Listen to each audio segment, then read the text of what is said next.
afternoon, everyone. We're going to begin our webinar. I'm Les Burnell, and I'm the National Director for Stop Predatory Gambling. We're a national nonprofit advocacy organization in all 50 states, and we pull from all political stripes in this fight against the institution of predatory gambling here in America. And I'm going to do some brief introductions here of our event and our speakers, and then we're going to get right into it. The title of today's online forum is "Who Profits from Causing Gamblers to Die by Suicide? Examining Corporate and State Accountability for the Institution of Predatory Gambling." And I just want to say what's very exciting about this is we actually had more than 100 citizens and organizations sign up for this online forum, and we only kind of posted about a week ago. So there's a lot of interest in this, and it's a credit to the the activity level of our network that this initiative they're very passionate about. To give some context for this event today, I want to give just 3 or 4 very brief facts about the relationship between predatory gambling and suicide. So first, here in the U.S., we have states that are promoting extremely addictive forms of gambling. And that's not me saying this. It's recognized by the American Psychiatric Association that we have highly addictive forms of gambling being promoted by states in partnership with gambling corporations. Relatedly, the New York Times has reported when it comes to state lotteries that 70 to 80% of state lottery profits come from citizens who make up 10% of the players who use lotteries. So 10% of lottery players make up 70 to 80% of lottery profits. When it comes to regional casinos, the very famous book by Natasha Schull, Addiction by Design, showed that up to 60% of electronic gambling machine profits come from citizens who are addicted gamblers. And then when it comes to online gambling that states promote, the Wall Street Journal in 2024 got internal documents from one online gambling operator that partners with states. And they got internal documents that showed 70% of online gambling profits were coming from 0.5% of the users of these apps. So the business model for commercialized gambling, whether it's lotteries, regional casinos, or online gambling, it's based upon citizens who become addicted gamblers, out of control gamblers. And how it relates to this specific topic today is because of that truth, that the business model is based on addiction. The addiction in this country that has the highest rate of suicide is gambling addiction. So we have states today that are really in partnership with these gambling corporations that are causing citizens to die. And that's what we're here to talk about today. And to lead us off, we have 4 speakers today that are from across the country who are going to participate. And before I recognize them, I'm going to briefly introduce a few partners that help make this event possible. We're a nonprofit organization, and we rely on the hard work of volunteers and our generous donors. First, I want to recognize Tom Gray, who's the founder of this national movement more than 30 years ago, embodies the selflessness of this movement more than anyone. And I just want to recognize his contribution to this incredible effort. I want to recognize Gretchen Swanson, who's with us, who's really become an incredible partner with us in helping us do events like this. I want to recognize some folks from Europe who are with us today. We have Charles and Liz Ritchie from the United Kingdom, who tragically lost a son to a gambling addiction-related suicide, and it led them to found the Gambling with Lives organization in the United Kingdom, and they've been incredible leaders there, and we're honored to have them with us today as in the audience. We're deep admirers of the work they do and how they've been fighting in the United Kingdom against this issue. I want to mention Skip Armistead of Tennessee, whose idea this was, really pushed hard for us to do a topic really specifically on gambling and suicide. And then lastly, we have Jonathan Cohen with us, who's a scholar with the American Institute of Boys and Men, who's been doing a lot of important writing on gambling, particularly online gambling. I just want to recognize his work. And then we have a team member here, Anna Rossi, our operations director, who helped put this event together today, and just want to recognize her work. So with that, our speakers, the first speaker today is going to be Ronda Hatefi. Ronda Hatefi is a national board member for Stop Predatory Gambling from Oregon. She's also the founder of Oregonians for Gambling Awareness, which she founded back in 1995. She's here today because she lost a brother to suicide because of his addiction to the Oregon lottery. And she's been an incredible leader now almost 30 years in this fight, and she's going to be our first speaker. But before I Ron, I turn over to you. I also want to recognize our other speakers. Following Rhonda is going to be Dr. Kavita Fischer, who is a psychiatrist in Pennsylvania. She is the current president of the Pennsylvania Psychiatric Society. She is brilliant on this topic, and she's going to speak to the science behind gambling and suicide, kind of what happens to the brain and some of the facts that we know about this. But also part of Dr. Fisher's story is she herself got addicted to online gambling and was profiled by the Wall Street Journal. So she's someone I deeply admire for her work and advocacy on this issue. And then we also have two state senators with us, and kind of reflects the very unique nature of our movement, where we pull from the political right and the left. Following Dr. Fisher, we're going to hear from State Senator Julie Mayfield of North Carolina. Senator Mayfield, I think, is one of these leaders, like Senator Jacque from Wisconsin, who with us stays a Republican from Wisconsin. Both of these leaders embody the selflessness, the kind of the character. If you're someone who's cynical about politics in America today, it's people like Senator Mayfield and Senator Jacque who kind of embody the very best of public service in our country. They're in the business for the right reasons, and there's no one writing big checks to stand up to fight predatory gambling in these states. And so Senator Mayfield represents District 49, Senate District 49 in North Carolina, and Senator Jacque represents District 1, Senate District 1 in Wisconsin. We're going to hear from them near the end of our forum. So with that, Rhonda Hatefi, I'd like to turn it over to you, and if you can please start our forum. Thank you, Les, for that great introduction. And thank you, everyone, for this opportunity to share my story and my passion of helping others as they overcome the terrible effects of gambling-related harm. I speak because my best friend and my brother Bobby had his voice silenced when he ended his life by suicide July 20th of 1995. He was unable to get the help and support he needed for his gambling addiction at that time. We're a very close family, and our parents were married for 54 years, and they had 5 kids. We were together for every holiday and every birthday, and even spoke on the phone nearly daily. Bobby talked to our mom about gambling more than he talked to the rest of us. When so she was more in the know about what this addiction was doing to him on a deeper level than what the rest of us understood. So when he passed, she wrote on his obituary, "Suicide thanks to the Oregon State Lottery." The local paper here wouldn't print it that way, but we did get a couple of calls to see why she would even say something like that, because gambling isn't a problem. It's just something everybody does. Um, so we started Problem Gambling Awareness Day on Bobby's birthday, which is September 29th. In my sister's driveway, we celebrated his first birthday without him, with balloon messages, handing out 1,000 flyers, and inviting the media to join us, with the thought that everybody would be happy to have this kind of information about this predatory nature of gambling that was happening and the effects it could have on people. It didn't go the way we thought it would. We were laughed at and mocked, and we were told that we should probably stop telling people that he was an addicted gambler and died by suicide. Instead, we should be embarrassed and ashamed and just stay quiet. We were told that, again, everybody does it. It's not really a problem. It was a problem. It was his problem. I remember being young. I was 26 years old and heartbroken, but more bold than I had ever been in my entire life.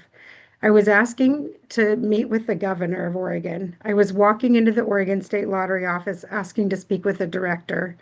I was working with Native American leaders to see what changes we could make to make sure that nobody else had to suffer the way we had. In the governor's office, one of our first meetings, I was just crying and asking him how could he continue to think this was a good thing for the people of Oregon? How could this be something that he thought we should continue? I knew that we weren't the only ones at that point that were harmed by it. The newspaper article that called about the obituary actually ran a front page article in the state paper telling our story. And so we had some responses from that. So at this point, we knew we weren't the only ones harmed by it. The governor looked at me and said, "The Oregon Lottery brings in a lot of money for our state. There will always be some that cannot control their use of it. So the bottom line is that sometimes we have to sacrifice a few for the good of the rest. If you could show me another way to bring this kind of funding, then we can talk again. I was horrified. I was just in shock that that is the way he saw this. And as I looked back at him, the only thing I could think to say was, so who in your family are you willing to sacrifice? My brother's life was worth more to me than any amount of money coming in. So when you go home today, I want you to look at your family and see who you're going to sacrifice. See who you're okay living without, and then let me know. He stopped for a minute and said, "That's a really unfair comparison." It's no surprise to any of us, probably, that money speaks to our government. It's no surprise that they're not willing to look at other funding sources or to look at the social costs that are incurred by the lottery. The, the states are addicted to the revenue as well. They continue expanding access and advertising despite knowing the social costs. Those costs, they are not abstract. They're lives, people's lives like Bobby. The social costs are beyond the personal finances. There's plenty of studies to show all the different effects that go with a gambling addiction in an area where it's as accessible as it is here in Oregon. Indebtedness and shame are the connecting thing. Indebtedness and shame connect gambling to suicide. There's a lot of other factors that play a role in this as well. Psychiatric conditions, personality traits, life conditions also play a role. They're like impulsivity or poor coping skills, trauma, loss of family relationships or a home, family conflict or family history of addiction. Mood disorders, anxiety, substance use disorder can also contribute. And unfortunately, our government knows that it is addicting to the funding. And so those who struggle, they use that against us as well, as in the VIP programs, the advertising that's going on, and the new games that they create just for that purpose. Bobby started playing just to unwind after work. His game of choice was a video lottery terminal. 30 years ago, he needed cash in hand to go to a business that offered the VLT play. It had to be during local business hours. Today, people don't have to leave their homes to gamble beyond their means. Bobby fit that description of what a gambling addict looks like. He was a young male in his 20s that was a risk taker. What we didn't know then is to what degree those machines were being created to pull people in with the colors, the scents, and the sounds. The machines are considered the crack cocaine of gambling for good reason. The speed that it can cause financial ruin, the trance-like state, and the ease of games make them addictive at a very fast rate. Today, we think about the progression of gambling options and the reasons for alarm. Availability, accessibility, age, advertising, and acceptability. It impacts all aspects of life, from relationships, mental and physical health, finances, criminality, and is more intense for some identified groups. One of the most dangerous aspects of this addiction is how it can be hidden from loved ones. There are no outward signs. There's no red eyes, slurring speech, stumbling steps. It's a 24-hour disease, though, and it makes it hard to think about anything else. We noticed that Bobby was distracted easily. He got angry quickly. He was passed up for a promotion at work that he felt he deserved. He withdrew from family and was borrowing money from anyone he could. He sold valuables and became very distant from everyone around him. The shame and guilt that he was holding was more than we understood. This is the same person that worked hard his whole life. At 28 years old, a uh, single man 30 years ago, He made $48,000 a year as a steel mill worker, and he gave 110% in everything he did. As a young man, he mowed lawns and delivered papers, helped with odd jobs just to make enough money to buy gifts for his siblings. He loved the outdoors, he loved his family, he loved camping and fishing and hunting, and all of this went away when he was gambling. Instead of being with family, he was sitting in front of a machine. He left a note saying he felt like a ghost. He didn't want anyone to see him, and he didn't want to see anyone else. He was ashamed. He was so ashamed of what he was doing, but that he just needed everything going on in his head, this 24-hour disease, just to stop for a minute. He was exhausted. He even stooped so low as to take money from his nieces and nephews' piggy banks and leave IOUs. He didn't like who he's becoming. In talking to a group at our local treatment center, shortly after Bobby had passed, a lady spoke almost his same words in the meeting, in his Bobby's note. That just took me aback to know that this is something that is real harm and doing real danger, and not enough people understood it. The disease takes over. It's hard to understand what's happening for the person who's in it and the people around them. Bobby was becoming someone he didn't like. He didn't understand how something that was advertised as entertainment had taken over his life and he had no control over it. This is an addictive product, and it's being pushed by our government.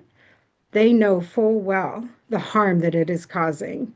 The predatory nature which is happening is disgusting. I have been in this fight for 30 years, and we are closer now than ever to making a difference in this country. We cannot continue to sacrifice sons and daughters for revenue. We know the harm. We know the cost. The question is not whether we can afford to change, it's whether we can afford not to. I believe that we all, and people who struggle with this addiction, have a right to life. This is something we can do and make a change on. So thank you for listening. Thank you for taking the time to attend this forum. I hope you find lots of very helpful information and we can move forward together.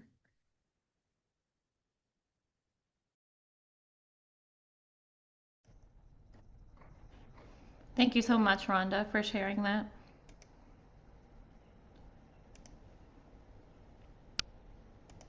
So I'm going to be sharing a few slides. So just give me 1 second. So again, I'm Dr. Fischer. I am in Pennsylvania. And I'm a psychiatrist, and I work with children, also in the field of addiction as well.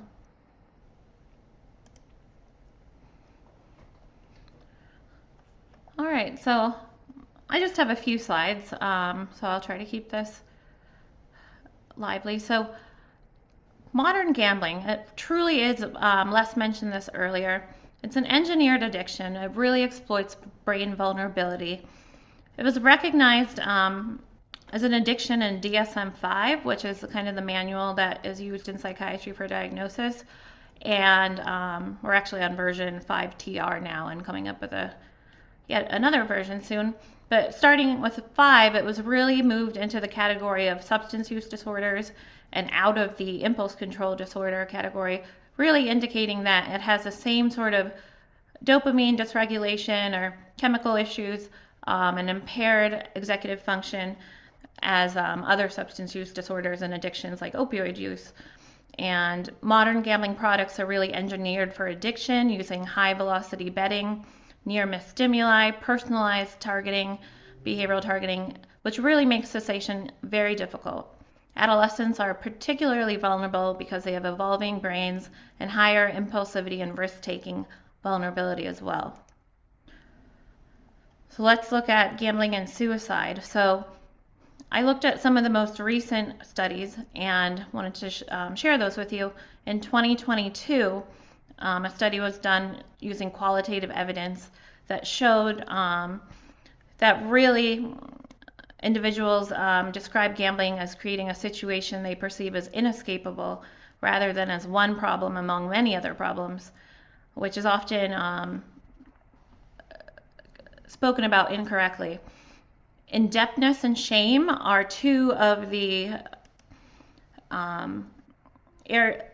areas that are direct contributing factors to suicidality in many cases. And it's not merely a background issue, but this really happens through rapid financial collapse, moral injury, and help seeking is often delayed or frequently absent, and even when mental health services are available, which is sometimes very hard to access in terms of good evidence-based treatment for gambling. And families are profoundly affected, as you heard earlier, with Rhonda's very personal and moving story. So, quick question, and if we had, I don't know if individuals have access to the chat, but if you do, put in A, B, or C for which recognized mental health disorders you think is shown to carry the highest risk of suicide out of all of the substance use and addictive disorders. So if you guessed C, which is a gambling disorder, you are correct, unfortunately. And roughly 1 in 5 gamblers will attempt suicide and 1 in 2 will contemplate suicide. And that statistic has been around for a long time. And a newer study in 2023, pretty similar, where 1 in 3 will experience suicidal ideation, 1 in 6 will progress to an attempt. So really, the studies are quite similar, showing that there's an exceptionally high and dangerous suicide risk in gambling disorder. And this risk is consistent across countries, across study designs, and across populations. So that's something to consider as well. Another study from 2022 that showed that individuals with gambling disorder had a 15-fold higher suicide mortality rate compared with the general population.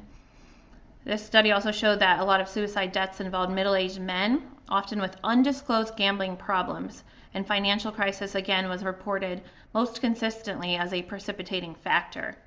So why is this all important? Because gambling is often a central stressor in the issues around it, versus a lot of states have blamed comorbid mental health and substance use issues in these individuals. A lot of the awareness programs or responsible gambling problems will also mention that comorbid mental health and substance use disorders are common, which they might be, but gambling is often the most central stressor. Actual outcomes related to gambling, like financial crisis, are really the highest precipitating factors for suicide. Now, this slide basically, if I wanted to speak about it very quickly, states that there's federal data out there, but it is not really measurable because it's very undercounted. So last time, you can think about a coroner that says that there was a death due to gambling disorder is very rare. I've never heard of it. And so that is something to definitely think about when people present data like this that show that, oh, it's not a problem, but it definitely is. And this data, again, for Nevada, Nevada says that 4% of suicide deaths were gambling related, which is 9 times the national average for other suicide deaths. So, and that's again going to be an undercounted number, but something very remarkable as well.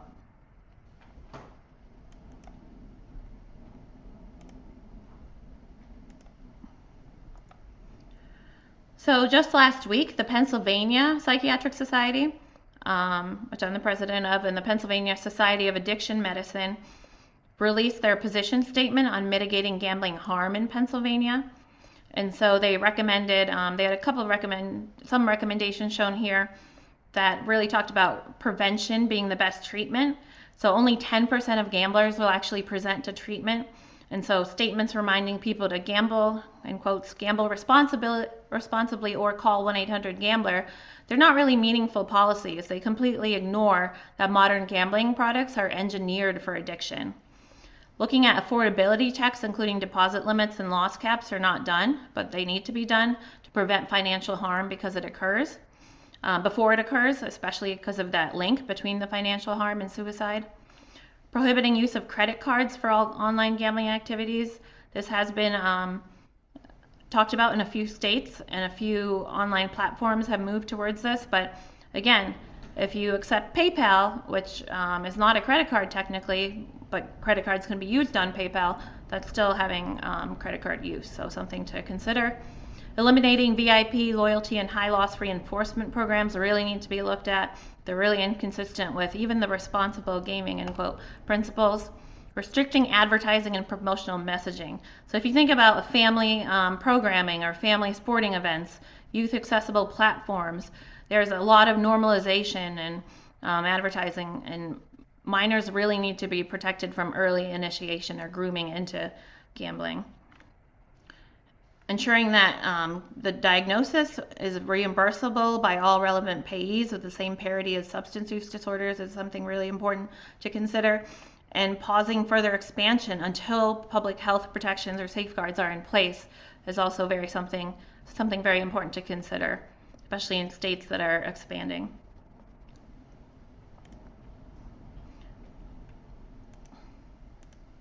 So thank you for letting me share that, and I will pass it on to one of our state senators. Thank you. Great. Thanks so much. My name is Julie Mayfield. As Les said, I am a state senator from North Carolina. I live in Asheville, for folks who've ever been here. And I think what Senator Jacque and I have been asked to talk about is sort of where our opposition to gambling comes from, and then, how these fights kind of played out in our respective legislatures, and recommendations that we might have for other states that have yet to go through this fight, or maybe are still having some of these fights.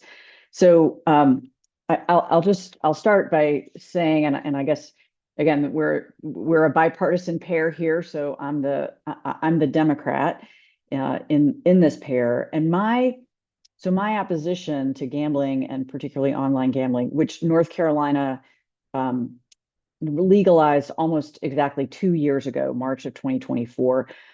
My opposition was really based on two things. The first was all of the data and information that Dr. Fischer just talked about. I did not know any of that. I just sort of had this instinctual, I don't like gambling. I had no idea of the actual data that backed up that instinct that I was feeling. And then the second reason is, and Les talked about this a little bit in the intro, and that is that for gambling companies to succeed, people have to fail. People have to fail. So by legalizing online gambling, we are allowing into our state a structure, a framework, a profit-driven business that requires people to fail in order for them to be successful. And what I mean by that, of course, is that it's that very small, it's the very small number of gamblers who create the most profits for these companies. 60 to 70% of the profits comes from problem gamblers. So, there is this huge universe of people who are just fine. They can gamble, they can manage it. It's not a big deal. That's not where these companies make their money. They make their money off the people who are failing, who are struggling. And all of this in North Carolina coming at a time 2 years ago when we were laser focused on the state and national mental health crises, substance abuse crisis. And we were I think that year we put $1 billion toward mental health treatment and other supports. And so it was a complete contradiction in my mind for us to be investing so much in mental health care, but then also letting in this, this dragon of a business that was just going to cause so much more damage and take away some of the benefits that those investments were made. were intended to make. So in North Carolina, it was really a coalition, an informal coalition of liberal Democrats and very, very conservative Republicans that were opposed to this. Although the vast majority of my colleagues on both sides of the aisle supported this. I think I was one of two Democrats in the Senate who voted against the bill. And there were, again, a handful of Democrats in the House, and then I think actually a few more Republicans than that, but not enough to make a difference. And the money is just too much. It is overwhelming, absolutely overwhelming. For folks who, and let me just give you a sense of the numbers here in North Carolina. So in the last 2 years, there have been $72.6 billion in total bets. I have no idea how that compares to other states, but my sense is that it's a lot. That's been $1.4 billion in revenue, in gross revenue for the gambling companies. And then in state taxes, it's meant $250 million, which translates into about $12 million a month revenue for the state. And so that's not an insignificant amount of money. And this was absolutely a strategy that our Republican leadership had here in North Carolina, as they were cutting taxes, corporate income taxes and personal income taxes. This was absolutely intended to be a mechanism that would help replace that revenue. So purely a revenue replacement strategy. If for folks who haven't gone through this yet, I think what I would advise is, again, find that bipartisan coalition. Those folks are going to be there, and try, make sure that people understand this data. It's so important, and I think that could help pull some allies in. I think what we have more so now that we didn't have when North Carolina was considering this is a number of college coaches and athletic directors that have seen the very direct impact of this on some of their players, the stress, people making prop bets on these players. I don't know if we've seen any gambling sort of scandals and fixing bets and things like that at the college level. We maybe have, I just haven't seen that. We've certainly seen that at the professional athletic level.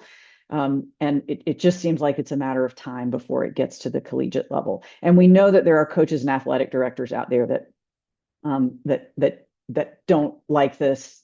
Now that it's here, they're unhappy with it.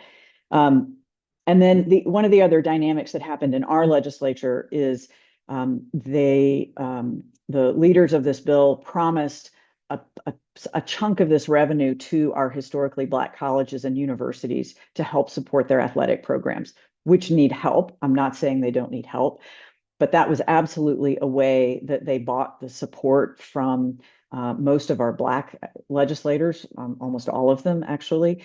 And now that there is much more revenue, our big universities are also now getting added into that. NC State, Chapel Hill, as opposed and sharing in that revenue, as opposed to increasing the revenue that's going to the HBCUs. So, I would say just my experience is the proponents of the bill will try to pick a constituency and buy it off by promising to invest in something that's important to that constituency. And so I think doing whatever you can to keep that from happening would be good. The final thing I would say is, again, the money is so big. It's going to be hard if this hasn't come to your state, it's going to be hard to keep it from coming. So a second, fallback strategy is to try to put as many guardrails around it as you can, prohibit things like, the tax deductions for, for the free bets that that these companies offer. There are lots of ways to really rein it in, and make these companies sort of stand up and fly right. Not allowing advertising would be another one. So there are strategies that are out there. They're just very hard, in my experience, to get included and to execute, because the money is so powerful. And in my case, when you have someone like Michael Jordan walking around the legislative building talking to legislators, that's a really powerful statement. So, all right, I will stop there and turn it over to my colleague. Thanks.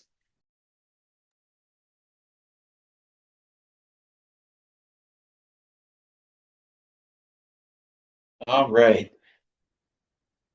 Thank you, Senator Mayfield. Am I?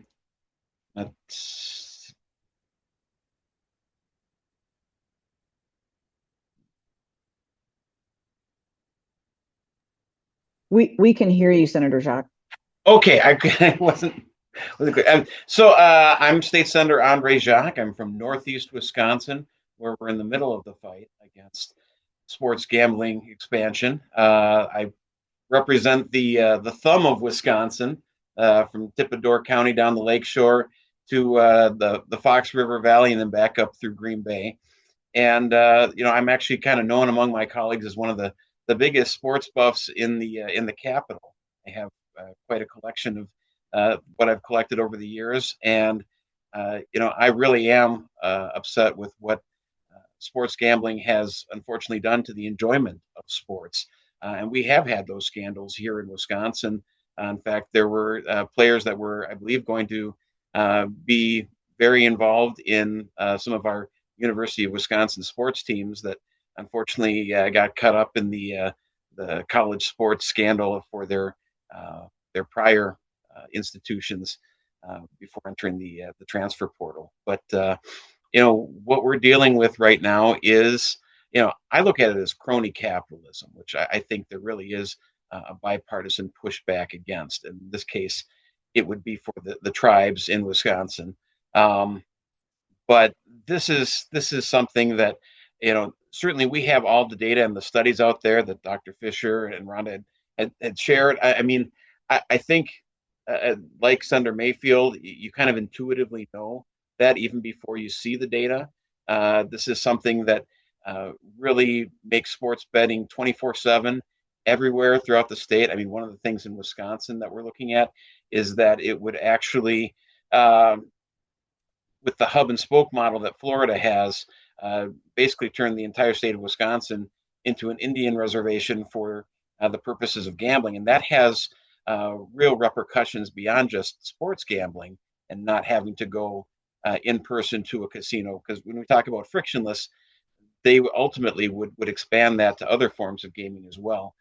That's certainly been the precedent that we've seen with our state Supreme Court. So I think there's a larger play here. But again, when you do this, when you make it virtual, you're going to have the higher participation rates. You're going to have faster betting cycles. People are going to be chasing losses. You have that increased risk of addiction. And I've been involved in the kind of the fight in the legislature to combat for our young people the risks of addiction, whether you're talking about the doom scrolling, the algorithms. But this is something that, I mean, it's kind of the bipartisan fixes in. It is the money, as Senator Mayfield had said, because there have been promises made to both parties. And I don't think that leadership on either side of the aisle has been shy about making that known to their members. Because I talk to my colleagues, and there is certainly bipartisan opposition to it as well here in Wisconsin. And that was successful installing things when they tried to shove this through at the end of last year. And we were able to kind of put a pause, and we did have bipartisan opposition, which I was part of at the committee level. And certainly they don't want to go the route of actually going to the people and statewide referenda. But that's, I think, one of the bigger points that I would impart to people is that we do have to create noise on this. We have to basically say there needs to be sunlight, because it is very difficult for them to justify the policy decisions that they're looking to make. And I when I've talked to the lobbyists, and there are a lot of contract lobbyists that have been engaged on this issue, and when they're trying to make a push. And I talk about the impacts that I have seen on those that have been addicted to gambling and just was occurring. I mean, they get it, and their eyes shift and they look down and like, they don't even really try to talk me out of it at that point, because they're like, I understand what you're talking about. I get that. And I get it's a paycheck for them, but it is something where there is shame in the lobbying corps on this, and there is opposition in talk radio on both sides, from the left and the right, because they see that this is kind of that establishment fixes in that they're trying to make happen. And unfortunately, the state assembly said that today was going to be their last session day. Yesterday, they passed this on a voice vote, not a roll call, because they obviously wanted to avoid members in either party having to take a public position on this. And that was, very disappointing. You actually have to have a number of people in the assembly that stand up to insist that a roll call would even take place. They were able to kind of whittle down the number of people who originally were opposed, because of leadership hammering on them on both sides. And that's one of the things that still gives me hope in the Senate. Any single member can insist on a roll call for any vote, whether on an amendment or a bill, and that has to be granted. And so I, as a individual senator, know that I can at least force everybody to go on the record on this, and I will. But it's something that, I think that, again, we have to let people know that they're being watched on this. And I think there certainly is a strong possibility that this will be forced to the floor, even outside of what we call the Rule of 17. We have 33 state senators in Wisconsin. And so you need 17 to pass any bill if everybody is there. Typically, you would need 17 members of whatever the majority party, so that you're making sure that everything you're passing is out of majority support. And they have gone beyond that in the past for again, issues where there's an industry or an entity that has got the money and made the promises to both sides of the aisle. That happened last session with alcohol policy in particular. We've seen it with bailouts for other entities in the past as well. And I'm afraid that that's what we might see happen. But I do think that what helps folks get a backbone is when you not just have people contacting offices. And I always tell constituents, make sure that you get to know who your legislators are, but make sure they get to know you. Find out where they're going to be, show up at town halls, that sort of thing. Well, we're at a point in the session where there's maybe not going to be as many of those opportunities, but there are certainly ways to make your voice heard. And I would just encourage people to take advantage of all of those, because this is too important in terms of the real effects that it's going to have on people's lives. This is going to be, unfortunately, a life or death situation for the people that become addicted. And just the impacts to bankruptcy, to the again, as Senator Mayfield said, for the casinos, for whoever to win, somebody has to lose. And with the amount of money that they have to spread around, a lot of people have to lose a lot. And that disproportionately hits those people who can't afford it, can't afford to be gambling. And, it is something where, we're not talking about, an office March Madness, basketball pool, or, something that is being done for fun. This is intending to addict regular customers. And, I can say this as somebody that, I've been able to get legislation on, plastic duck races for nonprofits, or trying to address meat raffles for your local church picnics. But that's not what we're talking about here. And just the enormity. I mean, many times taxpayers get hit because the folks that, again, are caught up in the shame of having this addiction and losing, if they're in a position of public trust, if they're, we've had county treasurers, including the Brown County treasurer, where I reside, that have basically taken hundreds of thousands of dollars out of the public treasury in order to feed the gambling addiction. And I, I guess I'll turn it back to the panel because I know I'm kind of going on here a little bit, but I'm hopeful that all hope is not lost. Yeah. Thank you, Senator. So we had, as part of the registration process, we had invited registrants to, pre-submit some questions. So we have several questions already, and if there's some new questions that attendees have, that you feel free to put them into the question and answer portion of the call, of the Zoom call here. But let me just start off with the first one. So this one comes from Charles and Liz Ritchie of the United Kingdom, who lead Gambling with Lives. And in the United Kingdom, they have an estimate by the government department that there's roughly 500 deaths per year in England as a result of commercialized gambling addiction. Okay, so roughly 500 gambling deaths, and they quoted the Gambling with Lives provided a study to us of in Australia there was a study that showed 4.2% of all suicides in that country were related to gambling. So prior to asking this question, we went in and looked up how many suicides are there in the United States, and this annually this roughly 50,000 citizens tragically who committed suicide according to the CDC in 2023. So if you just take that Australian number of 4%, okay, and apply it to the U.S., that's roughly 2,100 citizens that would have committed suicide because of the institution of predatory gambling here in America. Like, that's a jaw-dropping figure, all right? But specifically to the question that Charles asked is, he goes, how might it be possible to get an official estimate of the number of gambling-related suicides in the U.S.? So besides me just doing that quick math, Dr. Fischer, I guess I'll ask it to you, or anyone else wants to take this. How would we go about getting official estimates of the suicides in this country that relate to gambling addiction? So that's a tough question because, again, like I mentioned, coroners usually don't mention specifically, say, gambling disorder or even just suicide is not always listed, right, because of life insurance and that kind of thing. But if you think about only 10% of individuals presenting to treatment, so all these studies, you have to remember, are being done through treatment centers. So that's only looking at 10% of the people who actually presented to treatment. So if you wanted to do that math, how many of the other 90% who never came to treatment, how many of them passed away, and we don't know.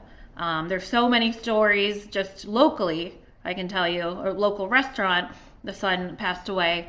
And gambling disorder was the cause of death. It was not listed as the cause of death, but the parents made it very clear and have become strong advocates. And there's so many stories like this. And if you think about that, 90% of people don't show up for treatment, then that's something, those figures are really alarming. All right. Anyone else want to expand on that? Okay. All right. Here we go. The next question then comes in, and how are gambling? And let me just expand this a little bit more, again, for people who don't really understand how this works. Can you please expand on how gambling-related suicides are presently tracked in the U.S. and how does it compare to how other countries track suicides? If you have that expertise. So, similar to the first question, right? It's not really tracked. The answer is it's not tracked well, but it should be. And there's not a lot of urgency to track it, right? So, especially among states who have legalized gambling, why would they want that urgency or change things in terms of their Department of Health or any sort of coding to show that all these individuals are dying of suicide? So unfortunately, the answer is we don't have a good tracking system at this point, but that is part of one of the things that can be advocated for. Anyone else want to add on that? I also just want to say, again, because it comes down to money, right? So if states are telling you and selling this as entertainment and fun, and then have to come out and say, but you might become addicted and someone in your family could die from this, that doesn't look good on their part.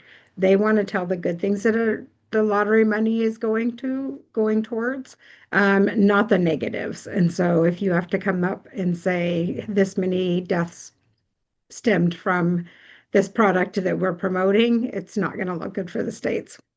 Yeah. If I may, I just want to say, because this webinar is more on the gambling, gambling and suicide. So, we've done webinars on the money that states bring in from this. But I just want to make clear for those of you who are new to this issue, who are watching, like the evidence is overwhelming that revenues from gambling as a government revenue source are the ultimate budget gimmick. So yes, we're talking about all the money that comes into the state, but it's not really. No one's paying less taxes in North Carolina or Wisconsin, Pennsylvania, Oregon, or any of these other states because of the billions and billions of dollars that the people of this country are losing to this. You're actually paying higher taxes. So, Dr. Lucy Dedane, who's at the Urban Institute, has done the best research in the country around government revenues from gambling. And I will say, if you go to our website, she did a great presentation at our recent national conference on this topic, and it's up there, and you can really get informed of that. So as much as we talk about the money, it's really the money's a con. That's part of the kind of the misinformation about this topic. All right, segue. I'm going to ask a question. We're joined by Michael Claw of the Campaign for Accountability in the audience, and this is a question to the lawmakers. Because when your colleagues are presented with evidence-based arguments around the fact that the overall well-being of the state's population decreases as commercialized gambling is expanded, what is their response? Like putting aside the libertarian and personal responsibility arguments, when they're told plainly that all public well-being metrics will decrease, like what is the most typical response? Do they hear those arguments? Do they not believe them, or is the prospect of the money for their respective districts or whatever just so enticing that they just think the overall well-being of the state is just to use Michael's words, to be damned? So I don't know who wants to take that, but I'll what do they jump say? in. Yeah. So when I tried to use those arguments, that it was a lot like what Senator Jacque said. People just sort of looked at the table. They don't really want to look at you. They don't want to acknowledge the fact of the negative impact. And then, they're all just super excited about the revenue. It's just incredible. I think it's just unfortunately, like like Rhonda's governor said, they're willing to sacrifice some folks for the revenue. And I mean, I was floored. I was absolutely floored that my colleagues, my Democratic colleagues, just couldn't acknowledge and change their behavior. Anyway, I'll just stop there. Yeah, if I could jump in, I'd just say that I have heard my colleagues on both sides of the aisle make the libertarian argument, and they both made the money argument as well. I think in Wisconsin as well, what they've tried to do to confuse things when they're confronted with those statistics is to bring up the prediction markets, the Kalshis, whatever, and say, oh, well, this is already happening. Now, the legislation that they propose doesn't do anything to actually restrict that or have enforcement do its job. And they don't add anything in terms of problem gambling resources or any other restrictions on it. But they're saying, well, trust the casinos because they've already been in operation and we can trust them because they've been doing this and they've been giving compact money to the state. But I mean, part of the blame does belong with the attorney general for the state in not actually enforcing what we know is illegal at the federal level within the state of Wisconsin. But there's I think some effort to conflate. Oh well, this is happening anyways. So we're somehow bringing it into a better framework by picking winners, and then they will have an incentive to use their clout to maybe push the attorney general to do his job. Yeah, that's an argument I forgot. My colleagues used the same argument that, this is happening anyway. It's happening underground. It's happening illegally. We might as well just legalize it and get the revenue instead of sending it to Virginia. All right, so one talking point that we use a lot on all these forms of gambling is we talk about how there's no single act of state government that inflicts more harm to the financial, social, and mental well-being of the American people than the institution of predatory gambling. So with that context, my question really to the legislators and anyone else want to ask here is should state governments and the gambling companies they partner with, should they be held legally liable and accountable for the harm and suffering they've caused because of this public policy? Because right now, if you're a gambling company, you're like a whole different set of rules. You don't have to subscribe to the legal duty of care and so on. So should gambling companies be subject to the same laws that every other company has to abide by in your respective states and around the country? Senator Jacque, do you want to go first on that one? Sure. I mean, I guess we're kind of having this conversation right now in relation to big tech, and the whole issue of if you have suicide as a result of an AI chatbot that is designed to basically affirm and assist the user in harmful behaviors, or develop romantic attraction, or assist with that. So I mean, I think my argument would be yes. It's just a matter of there's obviously pushback on that. You know, Certainly from the right in some regards, to to what extent do you if it is an individual action, but when that individual action is coerced by something that is, again, created to, create that addiction. I mean, it's kind of, we're almost looking at like big tobacco, and yes, there might be money put into tobacco prevention and the warning labels and different things, but if they've already created the psychological addiction where they know that nothing is going to be effective at that point. They've already got people on the hook as essentially permanent uh, purchasers of their product until they die. Yeah, I would completely agree. I put this in exactly the same category that Senator Jacque just did with tobacco, with opioids. And if we could go back in time, knowing what we know now about those two substances, addictive substances, we would have treated them differently from the very beginning. We would have put guardrails in place. We would have done all sorts of things. Again, hindsight's 2020. From my perspective, we're sitting here today. We can predict what is going to happen here. And I don't know how long it's going to take, 5, 10, 15, 20 years. I think you will start to see the lawsuits in the same way that we have seen with tobacco and opioids, and to some degree, guns as well.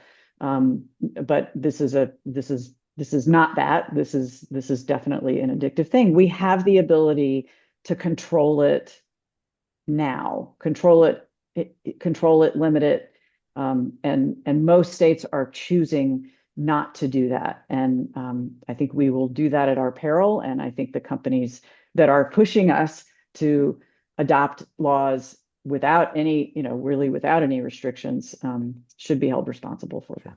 Thank you. So we said we would keep this to 60 minutes. And so I know there's other folks that ask questions, but what I'd like to do is invite our panelists, if they have some closing, a minute or two or a minute or so that they'd like to share closing thoughts. Maybe Ron, if I could put you or Kavita on the spot to wind down with us, and we'll close up the online forum. We just really appreciate this opportunity to have these other voices join this fight, because I think it has been really lonely for the last 30 years, getting people to want to listen and understand the severity of this addiction. And we need strong voices. We need people to say, yes, we do understand that this is an addictive product that is being pushed by the states, so that we can make the difference that we are out there to make. And I want to say thank you, Les, for making that point about none of the states that offer this lottery or online sports betting or whatever it is, none of them are in a better place financially than they were 30 years ago. our schools right now are terrible. We are making billions of dollars in cuts. And our lottery was supposed to solve that problem for us. And now we get a percentage from the lottery, but our state doesn't put any money in. So we're not in any better place. We're now reliant on more people losing so that our schools can continue. So thank you for making that point. I think that's powerful, and I think we need to remember that. Sure. Dr. Now, Fisher, any I'll last just comment? add to that. In Pennsylvania, Pennsylvania is the number 2 state of dollars lost per capita. So if you look at last year, if every Pennsylvanian gambled, about $250 a year was lost per capita, but not all those people even gambled, right? And so, again, like what Rhonda said, in terms of schools and all the other things that could be benefiting, that's definitely not happening.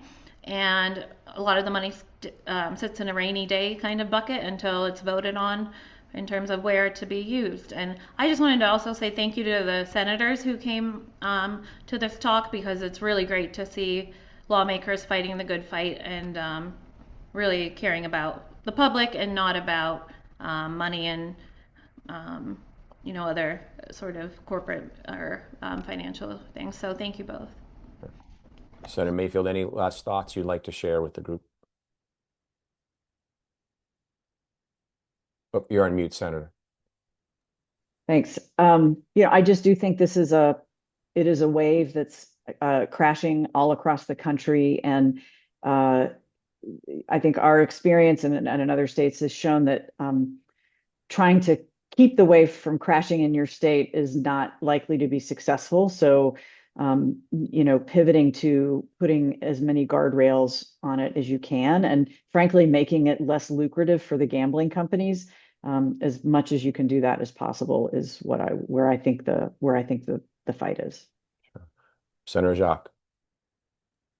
Just that the fight isn't over. I think it's great that we're having this discussion, that so many people are engaged in looking to this. And, I think as you have states where this wave has already crashed, you know, people do not have a good feeling about what it's done to their states. And, even when they've been able to get referenda across the finish line, public opinion has shifted. And so, I mean, I would hope that, there's opportunities to regulate further, to try to address the impacts that we know are happening. But this is obviously something that, again, like with the way that children are impacted by technology, we have to take a look at, you know, how we can make the case to publicly put